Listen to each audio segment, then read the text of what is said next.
Hi, everyone. Hi. Hi. Thank you all for coming on a rainy Wednesday night and making the trek on like the worst type of weather in Los Angeles we ever get, which we're very, very thankful for. My name is Ellen. I'm the Community Programs Director for the Fringe Festival, the Hollywood Fringe Festival. And we have some awesome panelists and also our committee members and a past scholarship winner, one of them, and a co-founder of the program. I'll let them introduce themselves. Why don't you guys introduce yourselves now? Hi, I'm Natasha Lewin. I'm on the Diversity Scholarship panel, and I won the scholarship in 2017. Do you want to describe the show that you won it for and Sure. all the fun things you've done with it? Yeah. So if it weren't for the scholarship, my play I had made into a short, and now we're qualified for an Oscar. So, and you know that Fleabag was obviously Emmy. She won the Emmy, and that was a Fringe. And Hannah Gadsby's Nanette was also a Fringe show. So you never know what you can do with it. But my show was the best way I heard it described was a one-woman play with a cast. It was basically what was going on inside a mixed woman's mind and all the voices of self-doubt that were getting her down to try to kill herself. And we ended up winning not only a diversity scholarship, but we won an award from an Australian short company called Short and Sweet. They do a festival down in Australia, but we won it at the Fringe in 2017 as well. Yeah. And been a panelist ever since. And And a mentor as well. Yeah, mentor. Yeah. And we'll get into that as well. A really good mentor. I'm Spera. Hi. I started doing the Fringe, I think, in 2014. In 2014 and 2015. I did a character show called Fancy. She's based on the Bobby Gentry song Fancy. And it's like then I came back the next year and did like a cabaret version of that show. And I ended up winning Best Cabaret of the Fringe and a bunch of other awards.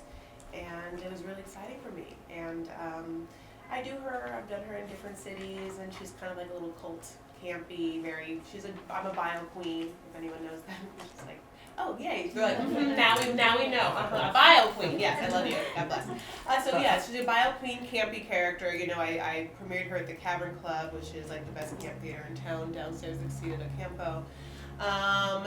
So then I got to work with Megan McCulty, who was Ellen's like the person before Ellen, who then Ellen got to work with, and then and then we worked on this diversity scholarship committee where we can award scholarships, and it's been really, really awesome and really great. All of our shows are always really good. The funny thing is this is an uncurated festival, right? Anyone can do a show. The curated part is right here, honey. Like, our shows are the best. Oh, can I say that? you can't. I can't. Yeah, but I can. Because we're curating. We're curating. As a committee, yeah. We're curating. We're making the best of the best. We want everything represented. We want really good, promising work. We want a mix of everything. Veterans, people who are just starting out, young, old. We want a representation across the board. We want diversity in our winning. So we really put a lot of effort into going and pouring ourselves in these applications and picking up ones and being like, did you see this? And oh my God, we have like these 7 great one-lady shows. Oh, we can't have 7 one-lady shows, there's all this stuff happens.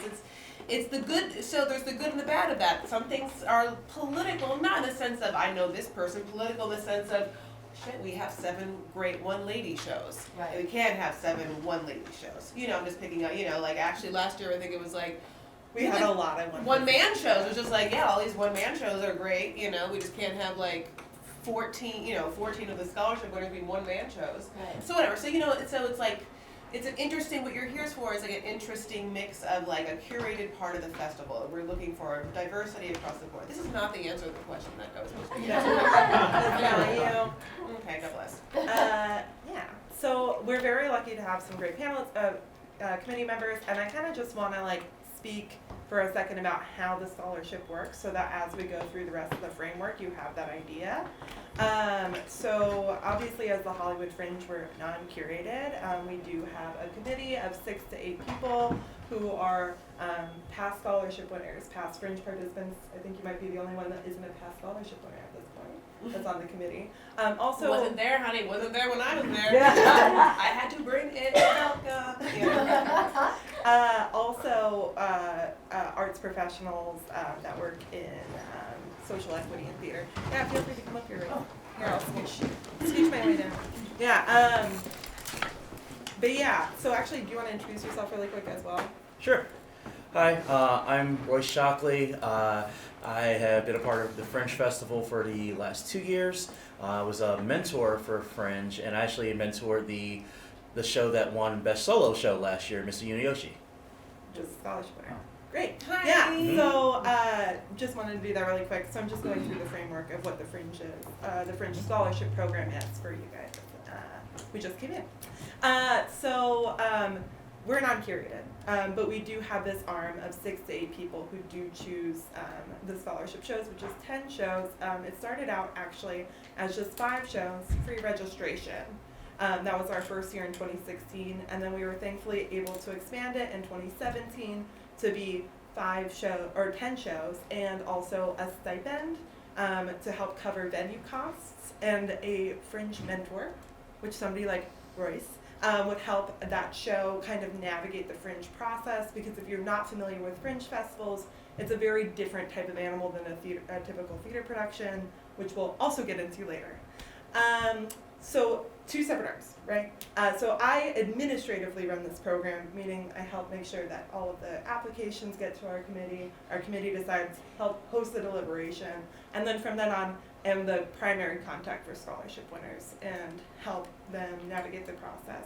So I kind of want to go through like, hello, I'm an applicant, I can apply today. Just an FYI, doesn't make it any better if you apply early. So I'm just saying, take time. Like, if you submit it at like 11:29 p.m. on the due date, like, great, you made it. Just wanted to put that in your heads. I mean, it does make me freak out internally when like we double our numbers at that midnight deadline, and I'm like, we have nothing, and then all of a sudden we have hundreds, you know. But It's exciting though, it's like roulette. it's also like Kylie Cosmetics, like what she must feel like, you know, just like everyone's selling out, you know. Yeah, but I just wanted to let you know that so that that's in your mind, and hopefully. We're hoping to kind of have a follow-up. This is our second time doing a panel, but hopefully we're trying to do a follow-up in January as well, right before the applications are due in case there's any further questions. Great, so that's what happens. Doing that whole thing, getting your application together, which we'll go down the questions and kind of what our committee is looking for a little bit later in the panel. You submit it. We take those, our committee reads them, we bring it back, we deliberate. Within a couple days, I email you, and I'm like, you got it. You have to sign a contract that basically stipulates that you're going to do 3 shows during the Hollywood Fringe Festival, which includes our preview week. So it's about 3.5 weeks, so you can choose to do a minimum of 3 shows during that time.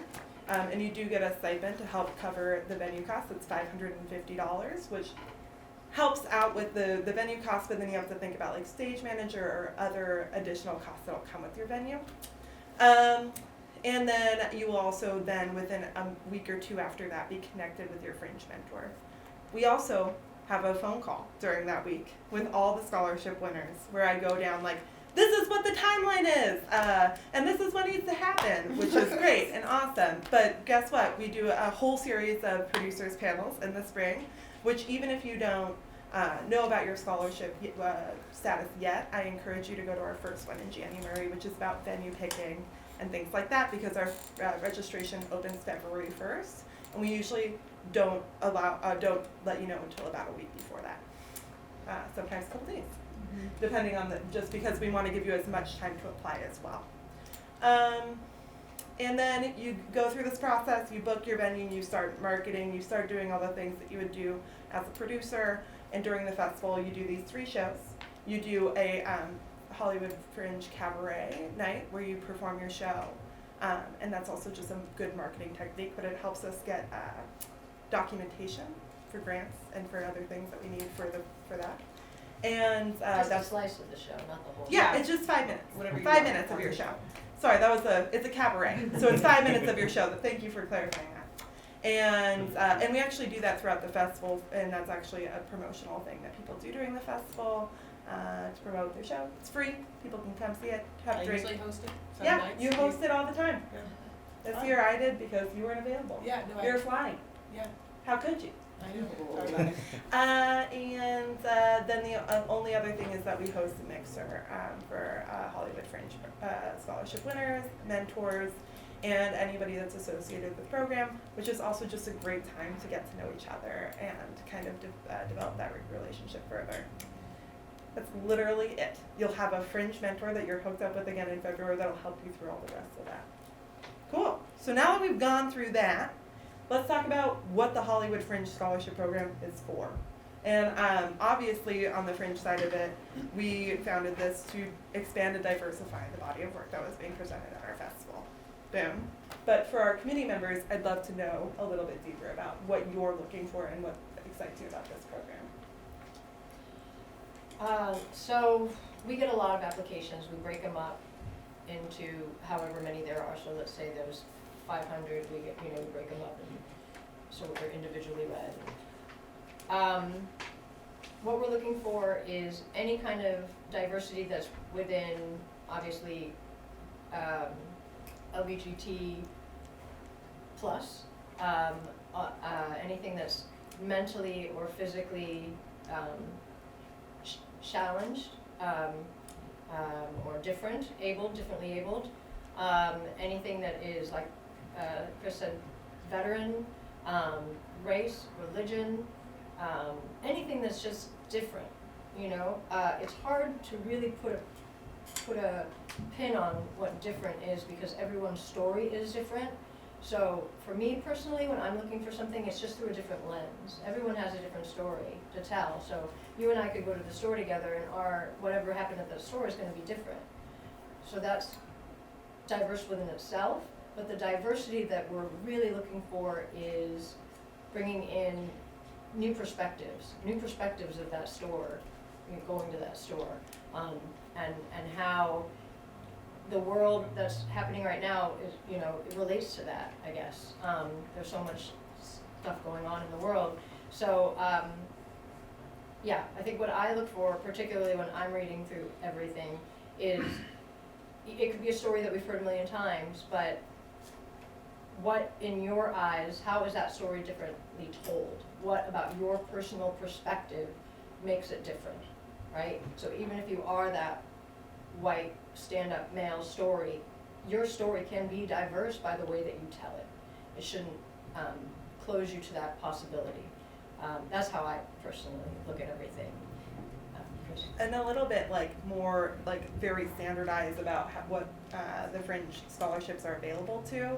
They are available to first-time Hollywood Fringe producers. So if you have produced at the festival before, unfortunately, you are not able to apply. That being said, if you've acted in a show or directed a show or designed a show, you're able to. It's just about producing. And it's also available to producers who contribute to the ethnic, racial, cultural, mentally or physically disabled, and the LGBTQ plus community of the Fringe. And that is a definition that we've honed in as a committee and voted on it as our mission statement. I agree with everything you said. It's just twofold. As a reader, we want something that's fresh and exciting. We want to be able to present fresh, exciting work. And I think as artists, because we obviously, we've been on both sides, we all know that we need, that telling the story, being a storyteller, sharing our POV is about crystallizing our specific POV and how it's different from everyone else. You can tell the same story, but it's about how you tell it. So I think and we really can pick that up in your application process. You'd be surprised, the writing of your application, we can get a feel about who you are, the links that you give us, we do it all. We really hone in on trying to or we kind of want to keep honing. We really do the work to try and see what is this theater artist presenting. You know, and in the landscape of what we can offer in, you know, in our scholarships this year, is this going to work and is it interesting? Well, you know. Yeah. I think also last year, and obviously I don't vote on the scholarship winners, but one thing that was coming up in the committee a lot was also how are you casting your show? And making that very clear in your explanation as well, because how it might be easy for you to see that in your application, it can be hard if it's not very explicit. And unfortunately, these people don't know you, don't know your cast, and need to know that pretty explicitly. Yeah. Obviously, yeah, we're, you know, this is just like an interesting comment. Like, if you think they got, you know, is it interesting to us for you to say that you're going to put up Hamlet and you're going to have a multicultural cast? No, I'm sorry. That's gonna be personal. No. No, but if you tell me this is a bad example, but like if you tell me you're gonna re-envision Hamlet to talk about how you grew up and your part of town and where you live and something like that, fine, you're gonna show me like, I'm just trying to say is like, you telling us that you're gonna use a multicultural cast means absolutely nothing. I don't know your friends, I know who you're gonna cast, I know who you're gonna go on Actors Access to pick, I don't even care. You can't even say that to me. Like, it's not about you just doing multicultural cast and telling some story that we've all heard. You know, it's about the story, and you know, you think about everything. We are picking stories. You are telling stories, and then the casting is like just should be indicative of that. You know. And I know this is your first time on the committee, but you've seen so many scholarship shows. What to you is that? I would really echo both of what these ladies said here. Is that the individuality should really come through in the show, like your individual voice. Like, what is it that, you know, is special about, why do we want to hear your story? What is special about your story? And that'll come through in your show. You know, whether it's, you know, a remake of a Shakespeare classic or something completely brand new no one's ever seen, we'll see for the very first time. You know, why is this unique? Why is this special? Why should we as a committee want to showcase this as, hey, this is a scholarship winner. This was one of the best, first timers coming up. You know, we don't want to put up something that's just, oh, no, that was cool. You know, we can see this, you know, pretty much anywhere else, or this story has happened before, or this has been told before. It's all about unique vision, a unique voice, because you as an individual are unique, you know, so, and interesting. That's what we want to come out, you know, in the show. At least that's definitely what I would be looking for, is like, you know, something new, something fresh. It can be an old story, but if it's retold in a completely different way that, you know, oh, I never would have thought of this. This is really special. It's like, okay, you're gonna turn this normal play into a, I don't know, like some weird musical thing. All right, great, cool. But, you know, let's see what happens. It's interesting because, you know, the Fringe, how many shows were last year? Oh, a little over 400. A little over 400, but I'm sure there will be more this year. So there's 400 shows. They're all very different. But the scholarship shows that win already have that asterisk on them, right? So people are going to come to those shows, particularly, you know, they're on the website individually. They get the Fringe press. They get, you know, there's excitement around them. So you want to think, especially when you're crafting your application, like, out of everything, 400, right? A big stack of playbills. What makes mine stand out? If I've already won this application, I already think like you've won it, right? What is different about my show that's going to be different in a story that in a different stack of all these other shows, and that's you. You're the difference. So make sure that comes through in your application. Is that where your perspective is, where you're coming from? You know, you're the producers, right? Or maybe you're the writers and directors as well. But that vision needs to carry through, and we will see that on, you know, in this committee. We will see what makes that different, and we will pull that, we will find that, and that's what we're looking for. Yeah, because I would even say that my very first year of doing the Fringe Festival and participating, more than half of the shows I saw all happened to be scholarship shows, and I didn't even know that they were scholarship shows. Like, they stood out, and it's for a reason. So that's, I would say that kind of adds to what, you know, we'll be looking for. So I think kind of the easiest way for us to keep wrapping our heads around what all of this means is to kind of go through the application questions and be able to kind of further make explanations about what is the best kind of answers to give to that. Not the best answers, but what format that should be submitted and what we're actually really thinking about when those questions are crafted. So obviously the first of them are a bunch of check boxes like, I read everything and I agree to it. Because like, to be quite honest, you would be so surprised how many people are like, oh, I have to do this if I win? And it's like, yes, these are the requirements. And so I would really, really urge you to take a look into that before you agree to it, because it is important, and you do have to make a quick decision once you've received that notification. One of our committee members last year said a really nice thing to this panel last year. It was like, if you just act as if you're already going to do it, you know, and make that commitment while you're doing it, and that will show in the application. Mm-hmm. Yeah, less of that. It was a great thing to say. Because it's true, because like we want to hear you say that you're going to do the show. We want to hear the passion that you're already there. We're going to do the show regardless if you guys can do this. We want to hear that. Who wants to be like, I don't really trust myself, but you trust me first? No. Yeah. And then things like your name and your email address, your phone number. It's just so we can let you know if you want or not. Have you been involved before? It's again trying to vet, like, did you meet the requirements? And then making a project page. This is one that people don't do, and it's extremely important that you do. You have to make your project page as if you're going to put up the show. Also, because then it's a lot easier if you do get the scholarship. It's already there. You just have to tweak it. So I would really, really encourage you to do that, because I'd say about half of the applicants don't put their project page. And the reason that is there is so that we can also see who you are, and you have to make your own thing, and to see if you've done any Fringe shows, things like that. Also, if you've taken 5 minutes to do something free, they're going to have to do anyway to show that you went to the show. Yeah, pretty much. And then your project title, again, doesn't have to be your final project title. That'll just have to be in your agreement. And even then, it is flexible. Just know that our marketing will go out February 1st. So people are like, I need to change my title. I'm like, well, you can, but all the marketing has gone out. So that's in your application. You can definitely change it later, but that is something to think about too. Have you finished writing your production? Yes. No. I'm close. What does that mean to you guys when any of those are checked?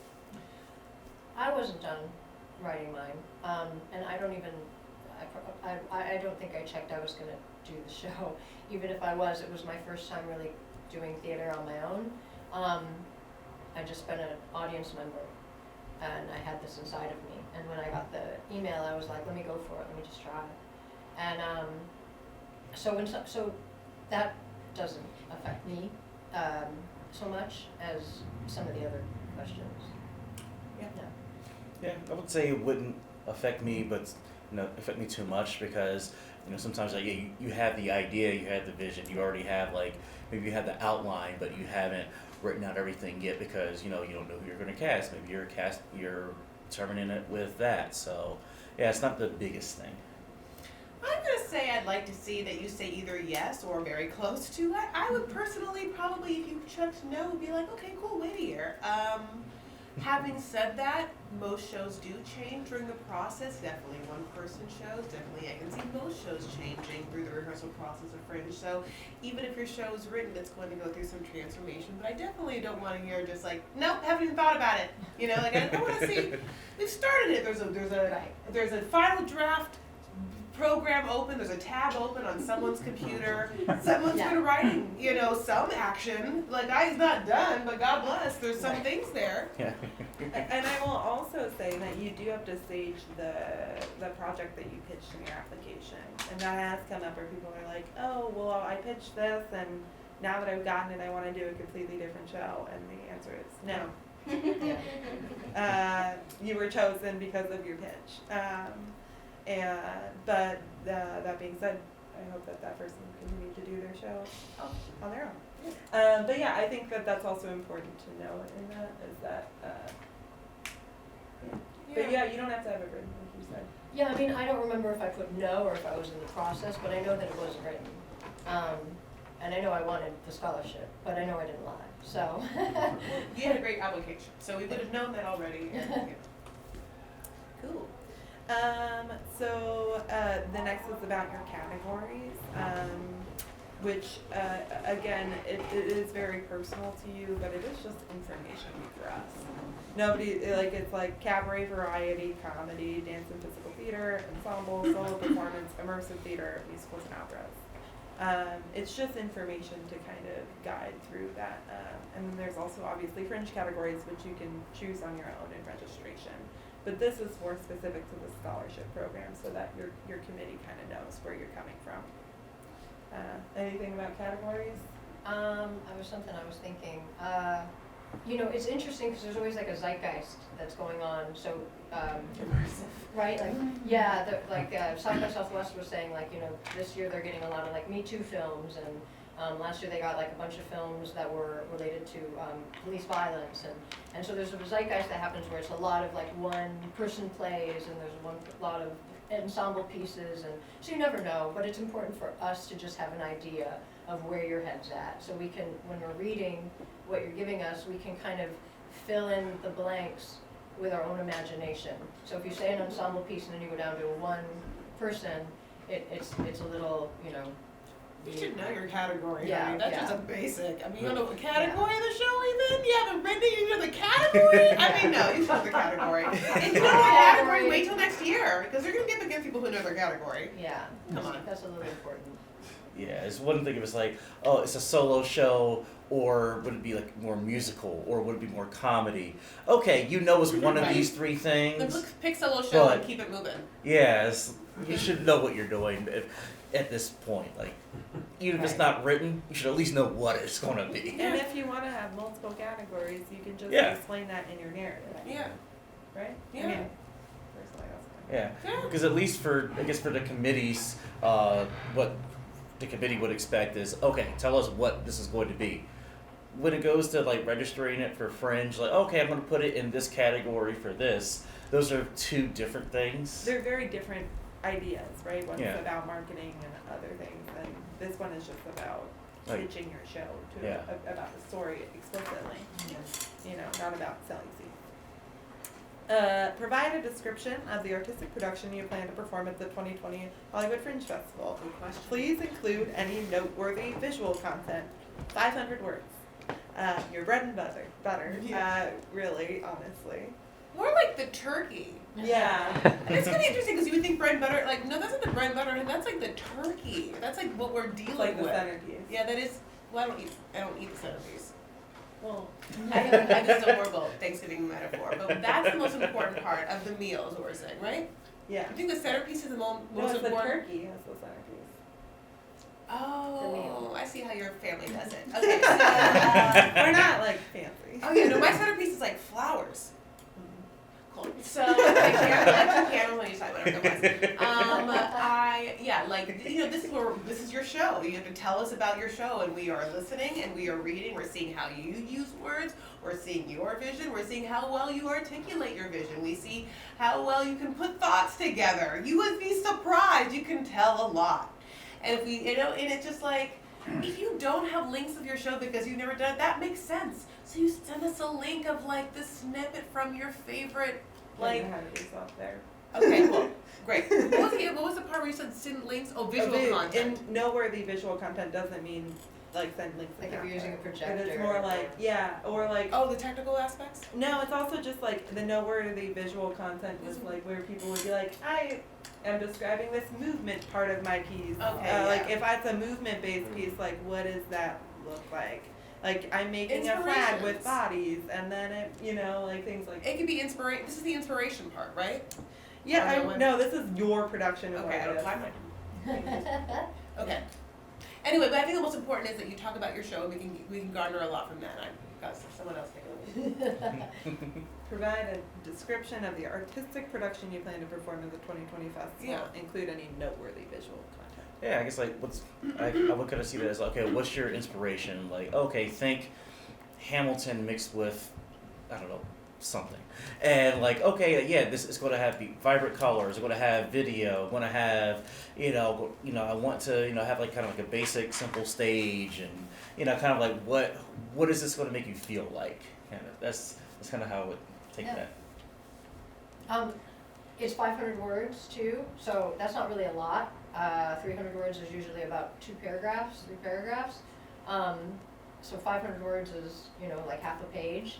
If you can do it in less, and you can say it like a log line almost, like what you will see, what I'm gonna feel, all of that, what we're gonna expect, because you can get into more detail later. But if you can say it in less than 500 words and really hit it, you've got something special. So then the next question is, provide a brief description of the theme or message you plan to convey through your production. That's where I think you can really get into Which is only 50 words. That's where, but I think that's really where you can get into the meat.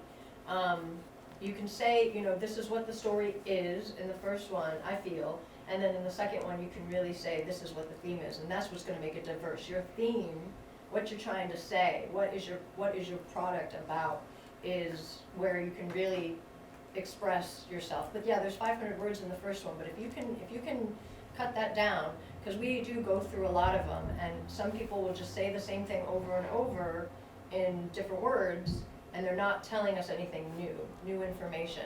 So it's almost like any kind of story that you're telling, each line needs to progress the story in a way that makes us want to see it, makes us want to read it, makes us want to feel it and smell it, all 5 senses.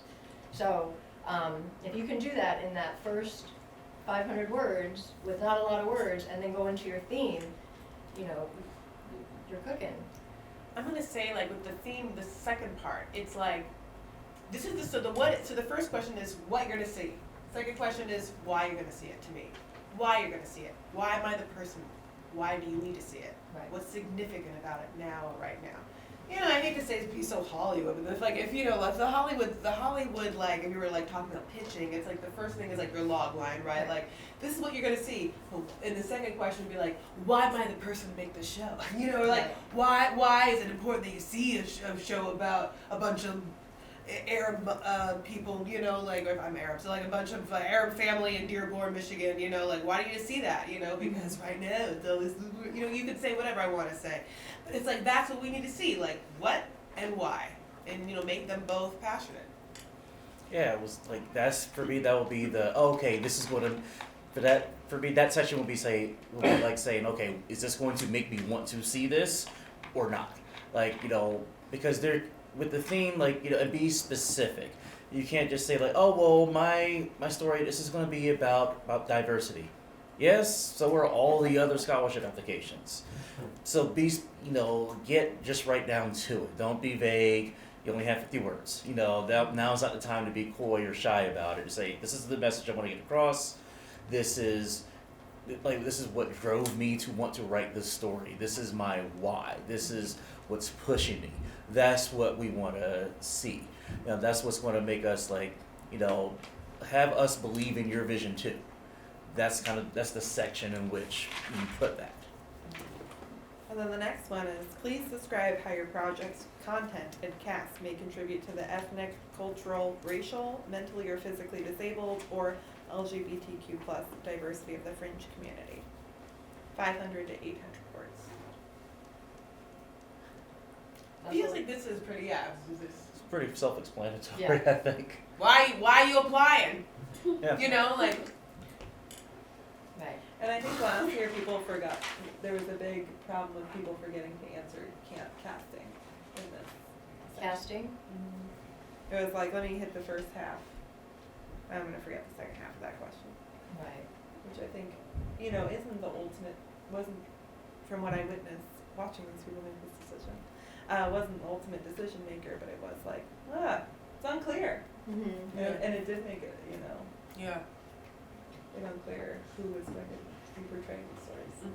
Yeah, don't get tied up in your own thinking that you have to impress us. You know your story. So it's like what Chris just said. This is about Arab community in Dearborn, Michigan, where there's a 30% Michigan has 3% air, I don't know if that's true, but A lot of errors. right there, yeah, well, okay, so not 3%, but right there is, why this makes a difference. If you give statistics, if you need statistics, give facts, give quotes, give us something that makes us think. We see a lot of these, so be smart with it. You guys are the producers, right? So anything that makes us, Arsenio Hall, makes us think a little bit different. Hey, let's put this one on the side. This sounds interesting. You have a lot of space there, 500 to 800 words. Yeah, this is basically kind of part 2 of that why question. Why do we want to see this? Why would the French community want to see this this play, this production? And what's going to pull in people from, say, outside the community that are, LGBTQ plus, that are, black, white, Hispanic, whatever. What's going to make them want to come see the show? Why is it so special? How does this speak to members of the diverse community? And then, how will this scholarship specifically support your production needs? Which is 200 words. It'll help with finances. It'll help you get a job that you've been wanting at a theater company. It'll help you be able to establish your career. It'll help you. This is why you want it. Why do you want it? And just be honest. I want to pay my actors. Right. I mean, it could be anything. If it's like I want to. I have to, arrange transportation between, just differently abled people. It could be literally so many things. So, also, it's going to be hard for you to tell us why you want money. And also, I think, That's not hard for me to tell you. and also just how will that money be used, right? I know, right? Like, it's going to be used, by the way. You can spend money through Fringe like it's nobody's business, on the venue rental, on your rehearsal time, on your props, on your publicity, on getting ads on either printed ads or on the website, playbills. I mean, there's literally, you can spend so much money. Yeah, I mean, your reason could just be, I'm broke. I need money. Yeah, I need money. That's the point of this. Like, this will help me be able to, maybe only have to eat ramen 4 days a week instead of 7. Whatever. Like, just be truthful. Right. I mean, we're all creatives. We get it. And a lot of us are doing these things for free anyway, or doing things at a loss. Right. So, there's no need to sugarcoat it. We want to see that you've thought through things. We want to see that there might be things involved in putting up a show. We don't want someone to just have not really thought through what putting up a theater show is, and then thought about writing an application and then writes one line in this thing. It's just, this is not about. Truthfully, the biggest thing that happens during Fringe is if you come into Fringe having not produced anything, if you find yourself a theater artist coming into Fringe for the performance and the experience, you're going to leave being a producer. And being a producer is the biggest gift that Fringe is going to give you, I think. And you have to start thinking like one. Right. I don't know what to tell you. You're going to learn. Well, and also because your scholarship isn't going to cover all your costs. Not at all. And just to know that, it's a leg up. It's a leg up, it's trust, it's attention to what you do, your project, your way of thinking. And so all of those questions are just passion, answers passion, passion, passion, passion. Passion has to bleed through those pages. Yeah. Also that you're sane. Also the what? That you're sane. Oh. Passion, sanity, and like some sort of proficiency. We Like think what? that if we give you money, you are going to be proficient to put up a show. Right. Yeah. Yeah. Especially if you were planning on putting up a show anyway, and it's like, hey, this extra stipend, I can spend this on marketing. I can spend this on publicity. I can spend it on extras. I can pay my actors. I can pay myself. Whatever. It's like, because, you're still going to have to spend money no matter what. So have a plan. And that's what I would think that really just want to see, like, have you thought this through? Do you have a plan? Or, are you going to be a week away from the show and still be like, I need to write this last act? So we want to make sure that, back to the sanity thing. All back to that, open that, final draft tab, honey. You got to get that final draft tab open. So, one is the target audience for your performance. How do you plan to reach out to these targeted groups and encourage them to come to your performance? Please Producer provide details. Producer question. 200 words. Have you thought about that? We want to know if you thought about that. Have you thought about who might come to see you and how you're going to fill in seats, or have you not even thought about it? Just good to know. Good to start the ball rolling of like, who's going to fill that seats? Can't just be like, well, I've never done a show before. I'm going to invite my friends. Okay, that's going to be like one night, and not all your friends are going to come. They're going to tell you they're not going to come. You know what I'm saying? So, I mean, you're going to have to find your niches to get in. So we want to see that you are already thinking like a producer, because you'll be better. Because the thing is, your show will be better. You're going to have a better time during Fringe. You'll be a better Fringer. It's a self-promotion question. Yeah. It's about you, not about Fringe. Have you thought out what your show's gonna look like out there, not just up here? Yeah. And how you're gonna make an impact, because it's your name up there. It's not, just because it's under the Fringe umbrella doesn't mean that it's a Fringe creation. So, it's something to think about it. Like you said, it's a producer question, Yeah. for sure. Yeah, that it's as simple as that. It's like, how, just adds into this is the how. How are you going to get people to come see the show? How are you going to get butts in the seats? Or do you have a marketing plan? Are you going to reach out to A, B, and C, publicists or, press, all of those things to try to drum up interest in your show, which, of course, if you have a very strong premise for the show, that will also help too. So.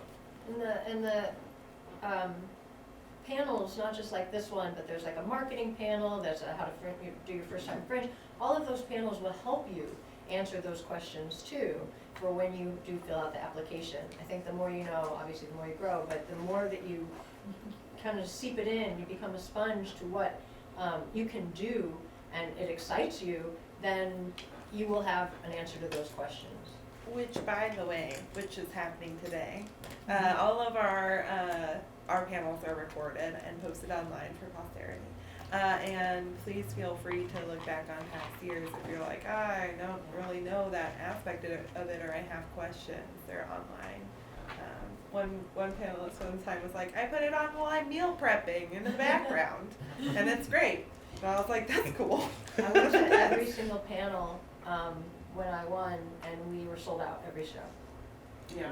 And I wouldn't have done that if I did not listen and go to every single thing. I just want to like, it's, what were we talking about before? Partner, or it's about target audience and reaching out to them. Don't sit here and be like, oh my God, we have to know our top, we better know our whole marketing plan.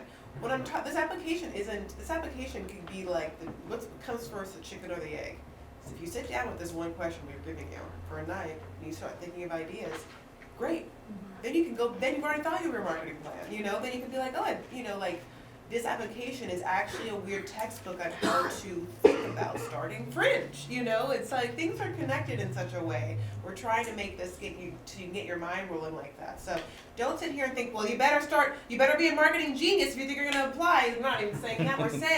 We're saying this is what you're going to have to do. We want you to know that. We want you to take that challenge and be like, all right, this is the question. Okay, I'm going to think of some great answers. I'm going to be specific. I'm going to go in and show you I'm creative. That's the best part. Being a producer is a lot of creativity, and that's what's filling this room right now. And that's what I wanted to say. I'm sorry. Yeah, that's why there's so much time to fill out the application. Like, I would highly doubt anyone's expecting to, all right, go home, fill out the application, I expect to see it tomorrow. No. You're gonna need, take your time with it, because if these are questions that, and your answer is, I don't know, well, you have time to figure that out. It helps you start thinking, like you said, it gets the ball rolling. So just to provoke that thought that, oh yeah, I didn't think about that yet. And then now you will. Cool. So the next question is, what works have inspired you as a theater artist? Please list 1 to 3 examples on how they have affected your practice. 200 words. I push for this question, obviously.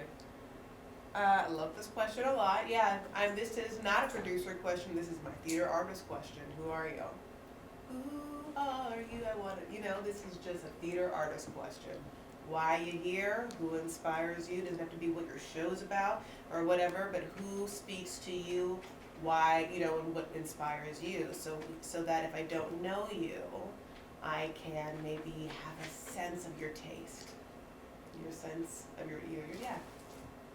Yeah, it's not something that like I can even pull out of my brain looking at all the applications we've gone through over the years of something that really, but it is something that I know when we're in the room and we're deliberating and discussing everything that we'll say, oh, look, this person, but nothing's really sticking out. But it is a way for us just to understand the whole entire idea better, right? Yeah. Yeah, and yeah, just really just helps to see where you're coming from. Where is is this related to the show that you want to do? Right. Doesn't necessarily have to be. Just be like, hey, I really was inspired by this. This inspired me to get into theater because I saw this one show, and now I'm going to create this other thing. Yeah, that's all. Do you have any links you'd like to share with the committee? Web hosted video, website, etc. This is your personal, just your. I got yeah. It's like 3 links happen in a row, but it's like one link is about the shows, like, and then one link is about your theater artist influences, and the third link is about you as a theater artist, your direct representations of you, of like your work. Last year we had No, because visual content is kind of like Oh, shows. right. Yeah.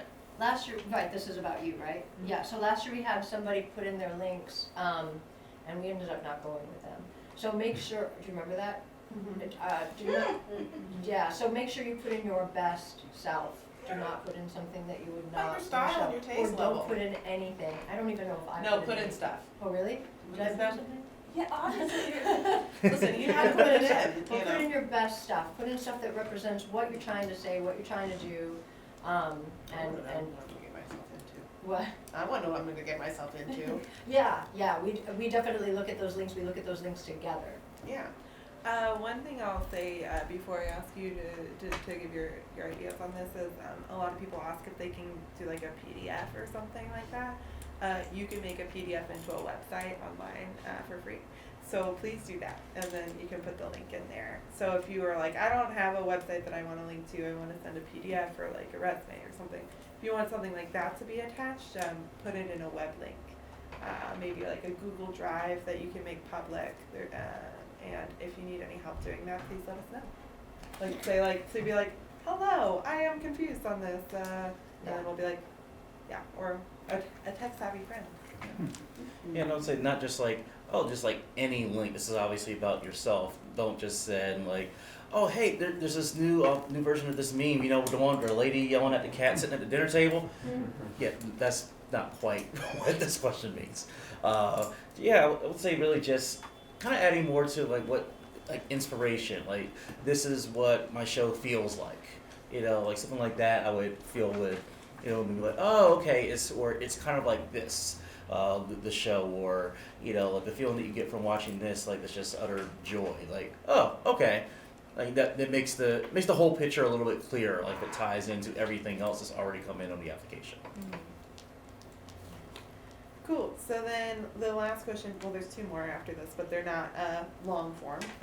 Is there anything else you'd like to tell the review committee about yourself and/or your project proposal to reports? More passion. Why this room matters to you? Why you're doing it? I was like, yeah. I don't know how to just expand on that. You either, yeah.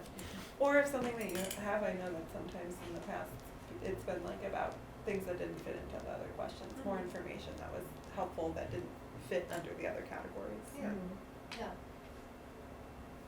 Yeah. I think always Yeah. take every spot that you can to say something.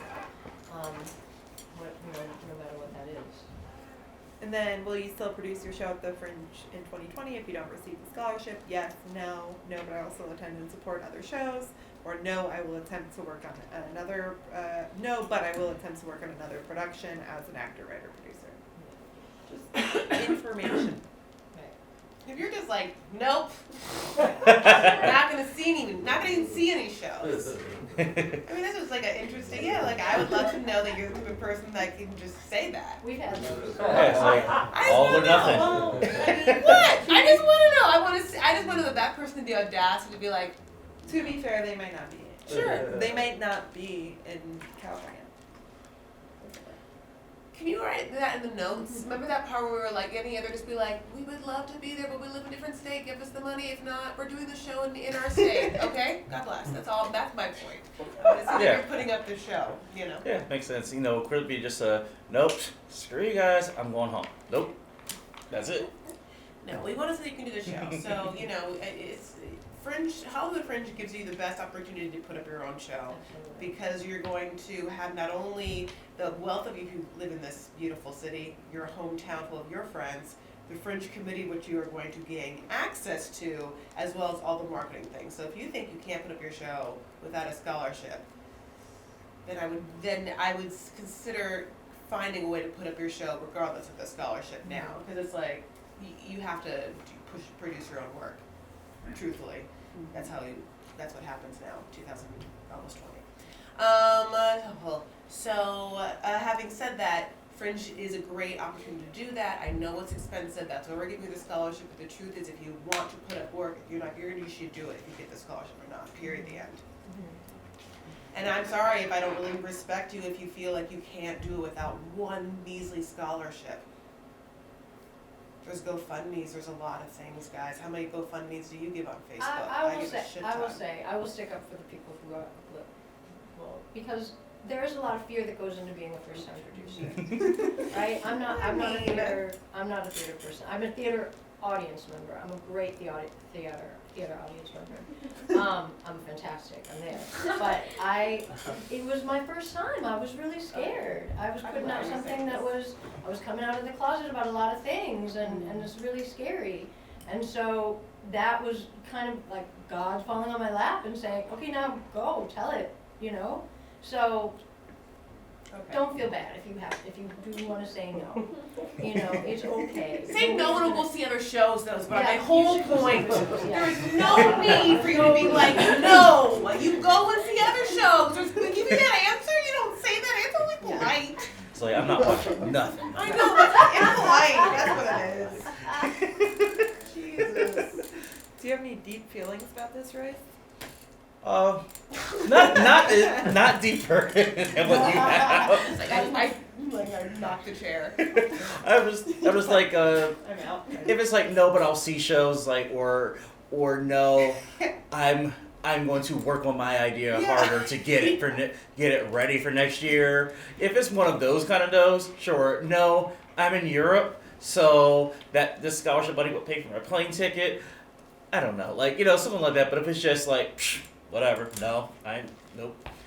That's kind of the audacity of that. It would be kind of interesting. Like, I wonder. I wonder what would happen. It's curious. It's to me to be like also a little bit like without this one scholarship, there's no other possible way. It's like, there's a million possible ways if you want something. Yep. And I also want to know that you're a fighter and not a victim person.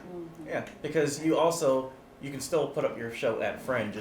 It's not the Hollywood Fringe isn't one where you have to apply to be a part of it. Yeah. So literally anyone can pay the registration fee and put up a show.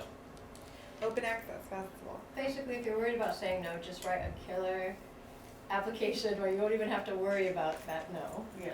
Or lying to say yes for now that you know I hate this question so much.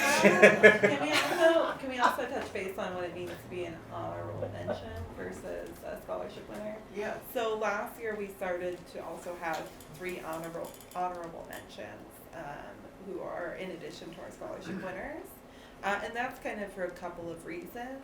One is because inevitably something happens and somebody's not able to produce their show, in which case, lucky you get the scholarship.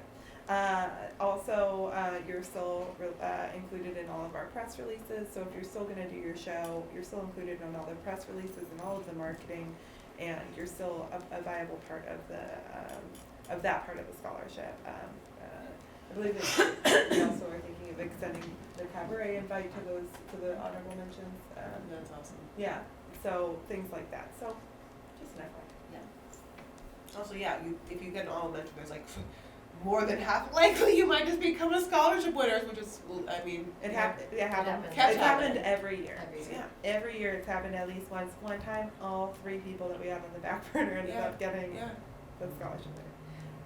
which again, I would encourage you not to let go of the opportunity because it doesn't renew to the next year, unfortunately. Yeah. Cool.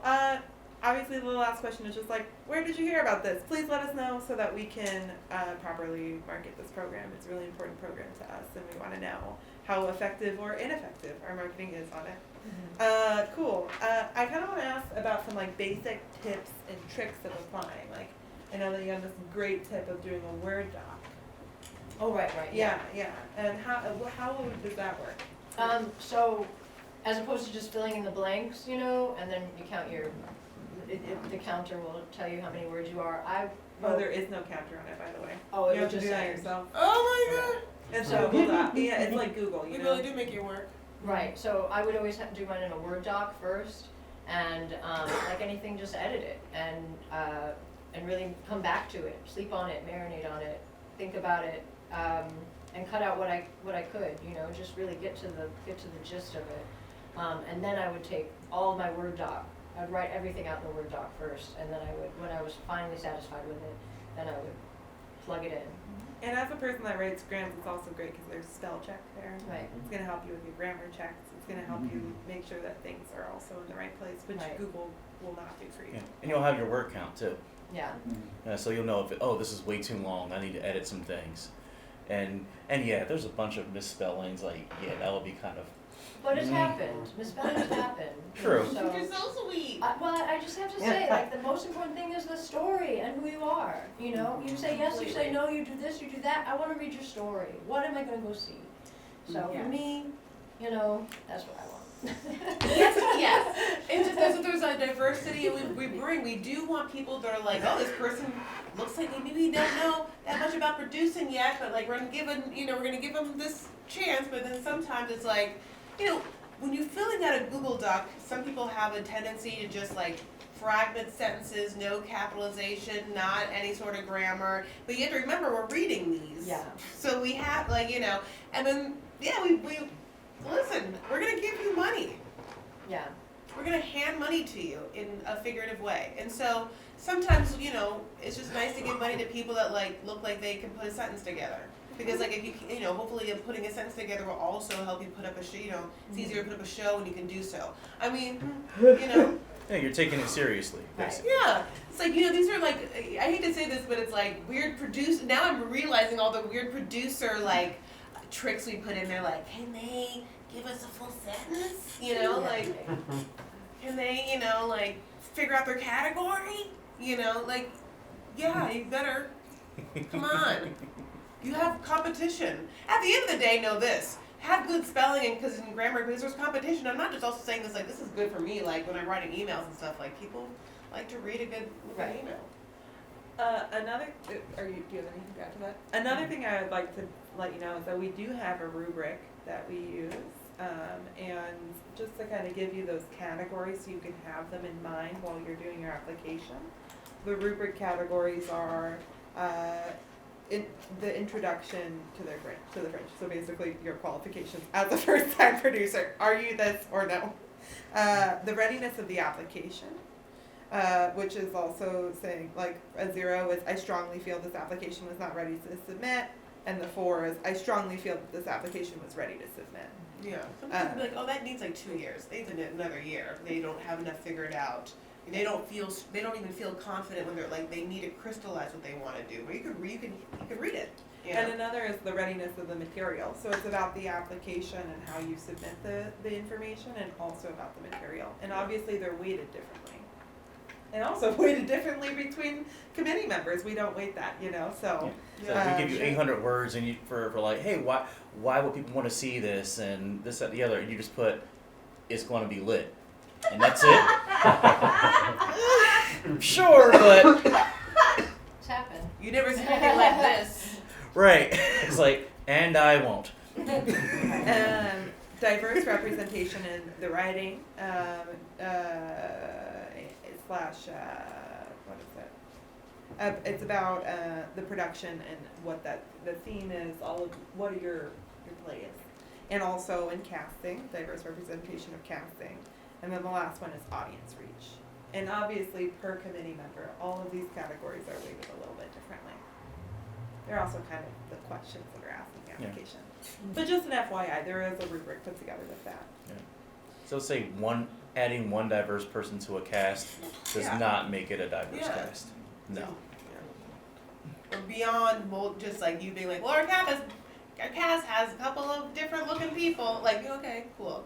We move past that now. Yeah. We're telling diverse stories. And then, just to let you know the process, our everybody takes this rubric and they rate all applications on a scale of 0 to 4. And then only those that are of a 3 or above are discussed as a full committee. So just an FYI about how important the application actually is. Because if it's not at a 3 or above, it may not. And sometimes things are brought in if there's like a very specific thing, but likely it will not be brought to a full discussion if it's not at a 3 or above. Cool.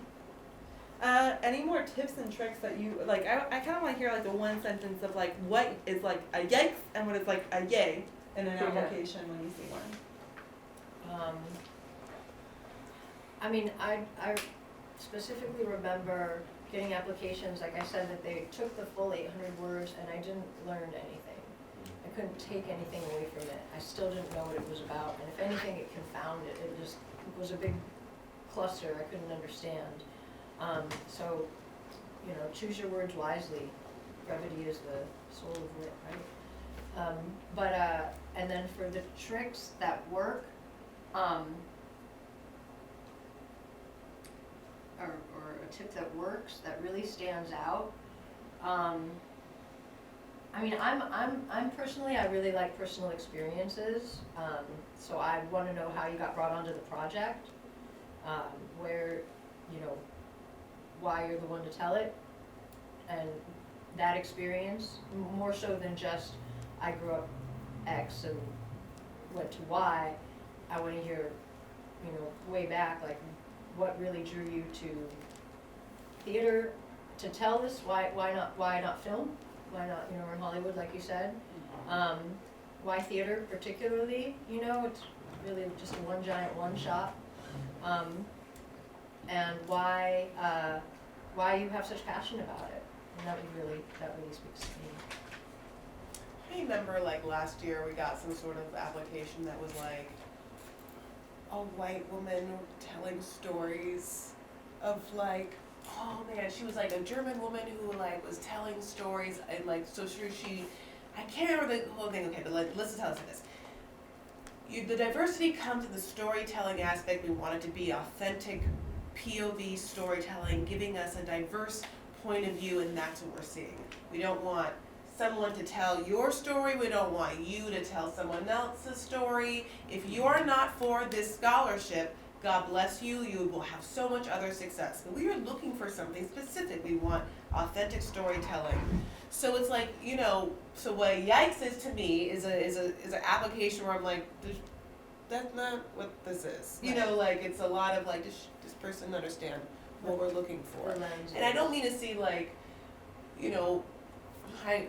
I can say, I know I said labels, and it's like, how do I say this in a PC way?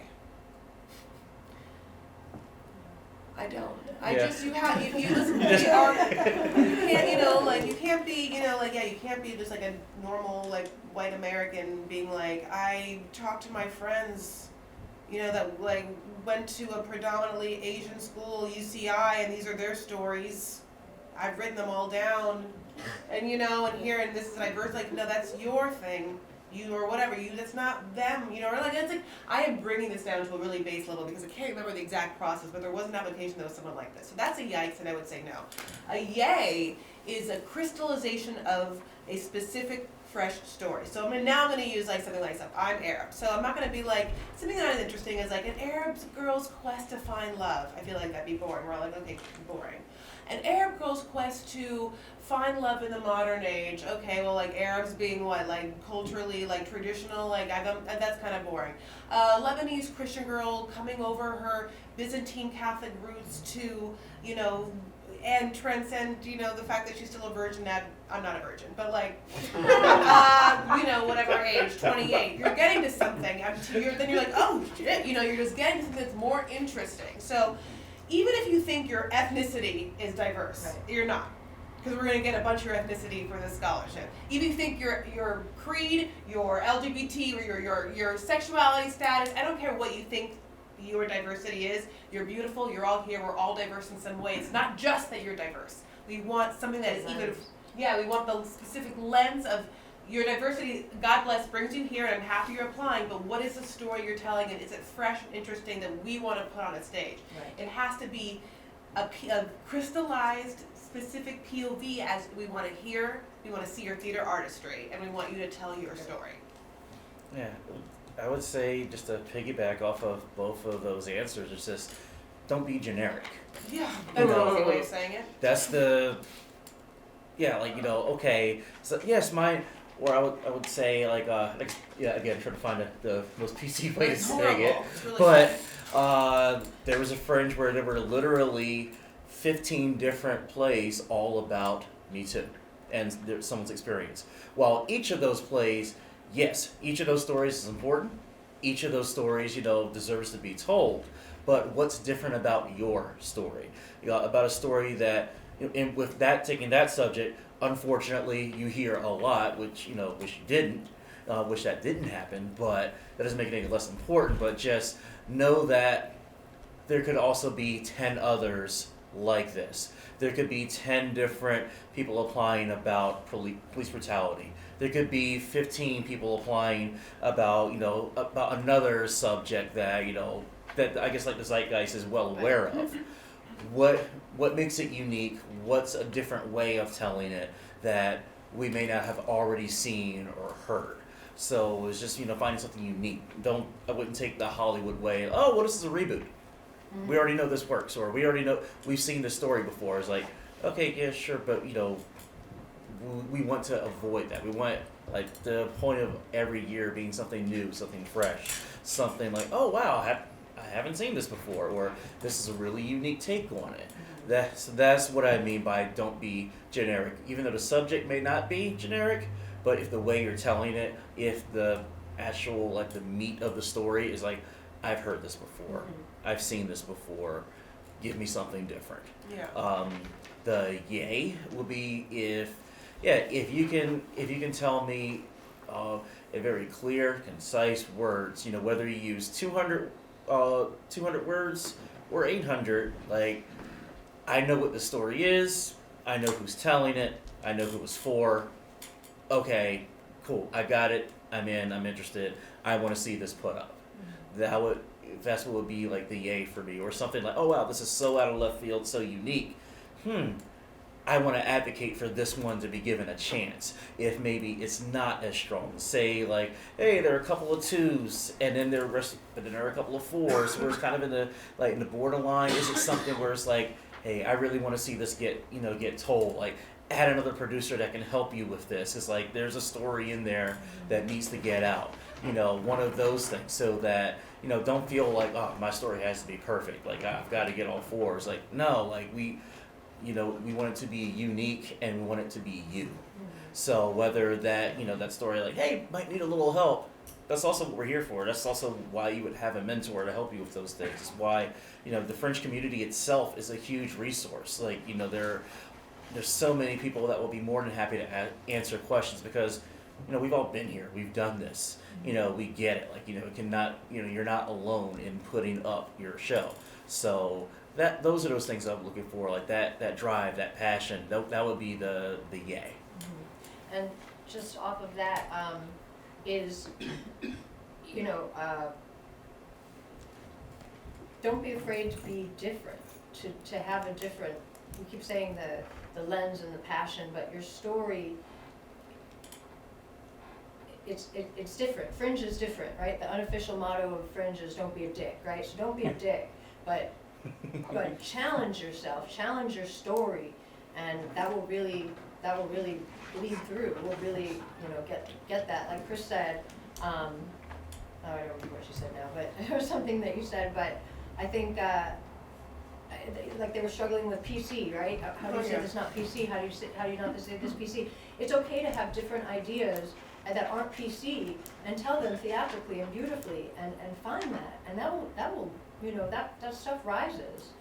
And we all think differently, we all have different ideas, but we all are collectively the same people, right? We all go through emotions, we all have our ups and downs, we all struggle, we all win. And We all at lose. times, yeah, at times. And so be different. Just be yourself, be different. Don't be afraid. Don't be afraid of us. Don't be afraid of the page. Ellen had a great idea. When she wrote it down, and then I'm going to say it, which is a great tip would be to look up past winners' project pages, because they pretty much had to describe their thing. There's a bunch of pictures of like, And there's blog posts and there's actually, it's a great idea. I think a big thing that is underutilized is the vast amount of information that is on the Hollywood Fringe website. And once you get into that rabbit hole, it is deep with information from all eternity that the Hollywood Fringe has existed. And you can look up our scholarship winners from 2016 to now in our blog. And it'll just link it to all their project pages. They're still live. They're still up. You look at my fancy pages, they're still up. Yeah, you can look at Chris Spera. You can look up any of, Oh, of like the another people person. here. You know, Yeah. and This is, can I just give this one weird tip? This is not about the Fringe being here. I just want to say congratulations, because you guys have already done one huge thing, which is show up. The biggest thing for Fringe, and this is how you win Fringe, is showing up and meeting as many people as possible and saying your project as many times as possible. So anytime someone asks, hey, do you have a question? Always have a question, because this is exactly what you're going to do. I have a question. Hi, my name is Chris Fair. My show is Fancy, a Southern Gothic Camp Parable. It's running at Celebration Theater. It's Monday and Tuesday is a free preview. Hi. Anyway, my question is, should I go to all the Fringe community hours? Great. Thanks. My point is, I don't care what your question is. But the point is that now you know my name and my show, and you just keep doing that as many panels as you show up to, and then you just keep going up to people, and this is how you talk to people. You have your postcards. You pretend you don't have them. You put in your pocket. You actually stop for a moment and have an authentic conversation. You go, hi, how are you? What's your name? What show are you doing? Have you done Fringe before? You say a compliment to them. Then they tell you about their show, and you go, I would love to see your show. Yeah, do we have this person in common? Yeah. Wait, are you on Facebook? Yeah, I would love to be friends with you on Facebook. Wait. Before you go, here's my show. You definitely have to come. Let's do a comp switch. Now we're friendships. You come see my show, I come see your show for free.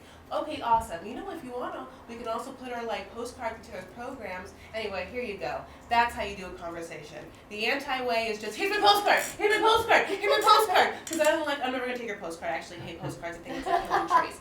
So you win Fringe by showing up, being authentic, but the producer side of you says shows your face and says your show, right? This is how you work it. So you already fucking did it by being here. I can curse even though I'm being recorded. that's not against our rules. I'm authentic. Yeah. This is my authentic, specific point of view. Yeah, especially when the theme of Fringe is don't be a dick.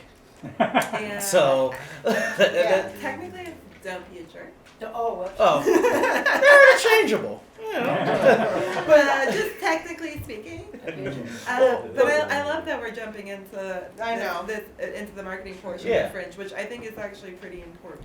Yeah, because it's like what Chris was saying, with also by being here now in 2019 for the 2020 God, Fringe, you guys are on top of it.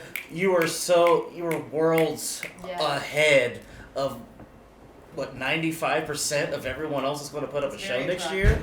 Because if you're already thinking now, oh, this is a show I'm going to do. I have my log line. I have my elevator pitch. When it gets to that first, office hours, which talk about basically, if you don't already know, these are weekly, get-togethers of everyone participating in Fringe, where you can, mingle and meet other Fringers and like, hey, what's your show? Oh, great. Well, what's my show? You already know how to present your show. You already know how to sell yourself, how to promote yourself, and that's what your main job as a producer is, to promote yourself, promote your show, and do it in a intelligent way and not being a jerk about it, because you don't want to be the person where you come off disingenuous or inauthentic where you're just like, oh, hey, how's it going? Hey, my show is this, blah, blah, blah, blah, blah. You didn't even ask me my name. We were just was like, oh, you interrupted the conversation I was already in. Hey, this is my show, blah, blah, blah. Like, oh, okay. And then leave and don't even want to hear about ours? Right. Where do you think that postcard's going? Yeah. They could have just been like, here, throw That's this away going in from the me. no pile. Here, throw this away from me is what they could have just done. Right. So, like, you know, what I always tell people, like, especially with marketing, you know, be genuine. Even if, like, hey, that show isn't for me, that's okay. You still might make a friend.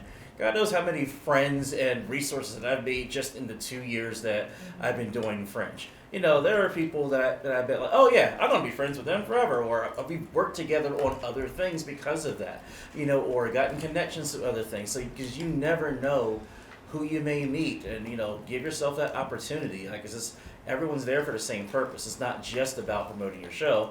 You know, we also do promote the whole thing of making friendships. You know, where hey, you're promoting together, you're going to go see other people's shows, like.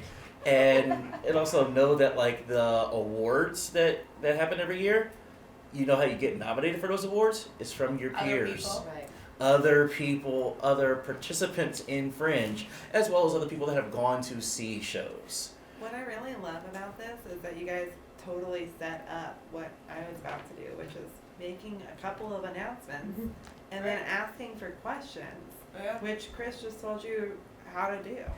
And Royce just told you about office hours, which we actually have one more this year, which is our off-season office hours. It's coming up on Tuesday, December 10th at the Broadwater Plunge from 7 to 10 p.m. You don't have to have a postcard. Obviously, it's December. And this is more just a chance for you to come and meet some people. I'm always at all of our office hours, and you can always come up to me and be like, hi, I'm new, I'm scared. And I'm going to be like, me too. Here's cool. a drink. Or not if you don't drink. It's fine. Yeah, but I will introduce you to about 10 people, and then you will start to make your own friendships. And we can talk about how terrifying it is to be in public together. Obviously, our scholarship applications are open, due in January, and we encourage you to sign up for our newsletter. You can sign up on our website if you already signed up and you're like, I'm not getting them, which you probably are because you're here. But if you're like, I don't know where they are, look up info@hollywoodfringe.org in your little search bar, add us to your contacts, and then it'll actually go into your regular inbox. And starting when you register, those emails are going to be extremely important, and we'll pack a lot of information. We try not to send them out like if there's not information that's pertinent in them.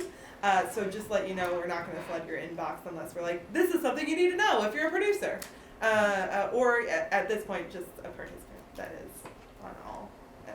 Well, I would add like a tip and trick based off of that, because when you're doing the show, and depending on what venue you're in and everything else, you will get a lot of emails for things. So sometimes it might be a smart idea to just set up a separate Gmail account just that's related to Fringe, where you It's free, like or yours, your show, like yours. Mhm. I like live comedy and you know that. Yes. And then sorry. Yeah, but that's the thing. Because no, because it's smart because then like you know you won't miss anything. You can memorize it too if you know that person. Well, yeah, this is true. But yeah, because you'll know everything's in one spot. Because when you're producing, especially if you're doing a solo show and you're doing a lot of it, you're shouldering a lot of the load of putting your show up. You know, you're going to have 50 million other things on your mind. If you know you can go to one place and get all the information in one spot without going through your email, and then filtering through all the junk, filtering through, emails from your mom and dumb memes your friends are sending you, everything else. Trust me, it'll help a lot. My last couple of announcements are that obviously our 2020 dates were announced. You saw them in our application. But just to let you know, it's our 11th festival. Wow! Crazy! Previews will be held the 4th to the 9th, and we'll have our opening night party on June 10th, which is the day that we have no shows, because you come and celebrate with us, the opening of the festival. The festival runs the 11th through the 28th. Just wanted to let you know 2 things about tonight's event. Thank you, Fringe TV, for recording us. We're going to post this online if you want to reference it anytime during your process. We'll post it in a week. Because it's a holiday, it might take, different times because we might be eating. And we are also going to go to the plunge after. That's for a drink if anybody wants to come. Not the whole committee can make it, but I'll definitely be there and some other people if you do want to ask us any questions. And more questions after today too. Email support@hollywoodfringe.org about anything related to the Hollywood Fringe. I do heavily recommend checking our website before you do that, just because there is a insane amount on our support portal, which is support.hollywoodfringe.org. And I do recommend you do that.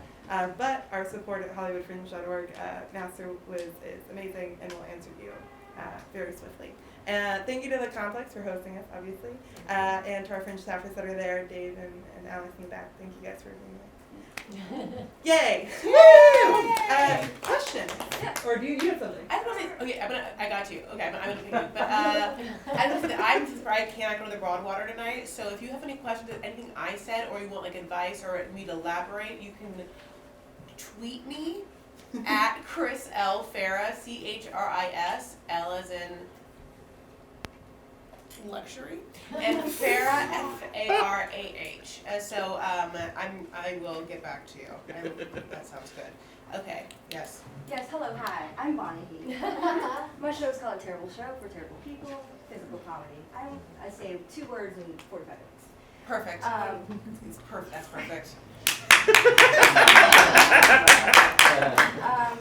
Actually, I have a few questions, but I don't have to ask them all in a row because I'm sure everyone else has questions as well. Go ahead. My first one is, I already know what venue I want, and if I purchase the venue before the scholarships are due, does that stipend work retroactively? Yeah, the stipend will be just a stipend, so you will Like get cash. that money. Yes, okay, thank you. And if you say in your process like that you already have your venue and stuff, like I would. Which, by the way, if you are thinking about that, make sure that you are looking into like our fringe zone and that it's within the fringe. I mean, I know that you guys probably already know this, but we do have a fringe zone that your venue must be booked within, and other venues online if you do want to start looking. It's at hollywoodfringe.org/venues. And we have a panel about it in January, and if you sign up for a newsletter, you'll have information about it. And you should go with it. Thank you for your question, though. I have a question about eligibility. There are 2 of us who are producing the show together. I'm a veteran, and the other person, the main person behind the project, is not a veteran. He's a virgin in this process. So he's the one who should be responsible for filling out the application and not me. Is that right?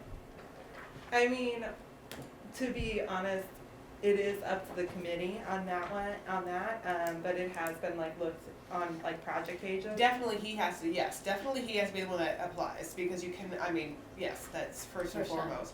And I guess you're gonna have to, I would assume that I would tell your producer partner to really explain the dual roles, because that is a part of it we wanna give it to first time fringers. So explain your role, because if you're on the project page without an explanation and you're a veteran, it raises flags that might be like, ooh, I don't know if it's, things like that. But I mean, that comes down into the very end of the process when there's like 20 people in 10 spots, that's when that starts to get nitty gritty. But I would encourage you to do that.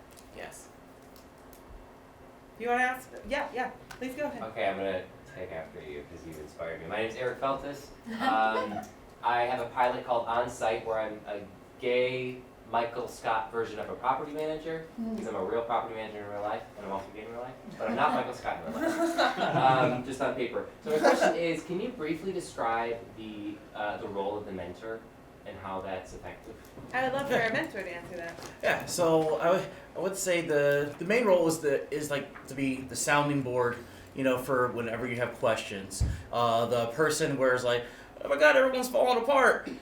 That's who you call first. That's who you ask for advice. So that person you can have them be as involved as much as you need them, or as little. But typically, you have a phone call every week just to kind of check in, see how you're doing.